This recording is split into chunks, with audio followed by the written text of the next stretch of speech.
The lies about the humanitarian aid to Cuba.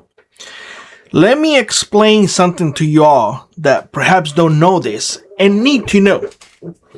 The idea of sending humanitarian aid to Cuba is a lie. It is a resound lie. You hear people from Canada saying, oh, what is the U.S. doing to Cuba is wrong. You hear people from Spain saying what the U.S. is doing to Cuba is wrong. You hear people from other countries saying these things. But what they don't tell you is that those same tourist people, they go to Cuba. You don't know what they do? Well, if you think the Epstein files were horrible, deplorable, and all the other stuff, that is exactly what a lot of those tourists go to do in Cuba. That's why they go to Cuba, to do those things. They do it. The idea of we have to send humanitarian help to Cuba to help the Cuban people, it is a lie. A lie. Those humanitarian things that they are being sent to Cuba to help the Cubans, the Cuban people, never the Cuban people see it. Never. Only the government sees it.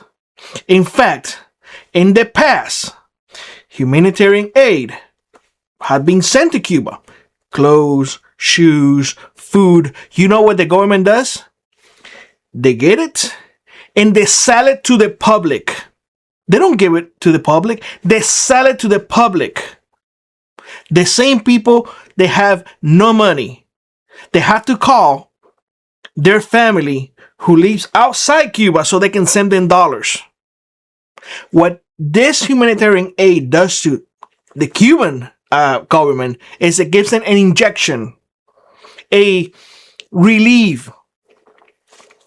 Don't.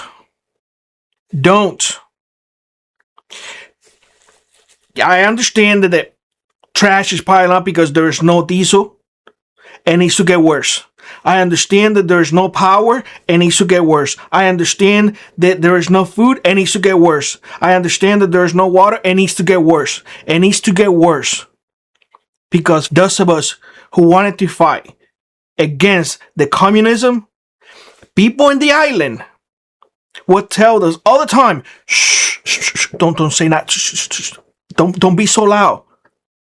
They refuse to fight. The same people that are right now crying because there's no power, because the trash is everywhere, because there's no food, because there's no water. They need to take their country back.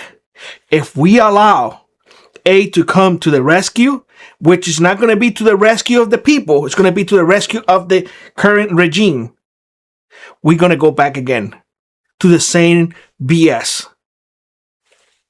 For those tourists saying that what the U.S. is doing to Cuba is wrong, what you're doing is what is wrong.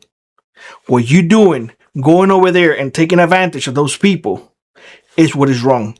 What you're doing, seeking underage girls to do you filth, that is what's wrong. Don't come here saying that, oh, what they're doing is wrong. No, we should have done this a long time ago. This should have been done a long time ago. Close everything. No fuel, no nothing, no aid, no medicine, nothing. Will people die? Yes, they will. Yes, they will. But guess what? Everything has a cost. Everything has a cost. And it is enough already.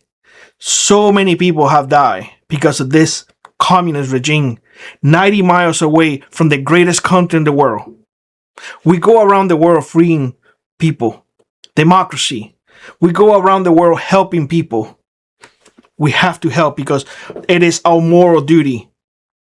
But we don't go 90 miles away to an island they have been suffering for over 60 years. Enough is enough. And if people need to die for the remainder of those folks in Cuba to be free, it needs to happen. And the people in Cuba need to wake the hell up and say enough. When I was there, people refused to fight. They refused to fight. They didn't care because it was not enough. It was not touching them. Well, it's not my problem. Now it is. You have no escape. The only thing that you have left to do is either overthrow that communist regime that you have going on in there, that you have allowed to stay there for 60 years, or you will die for your own actions. If you'd like to support the channel, check out the links in the pinned comment below. Consider joining our Frontier Prepper Squad or let an add to your run. It really does make a difference. And always remember, those who prepare today will not struggle tomorrow.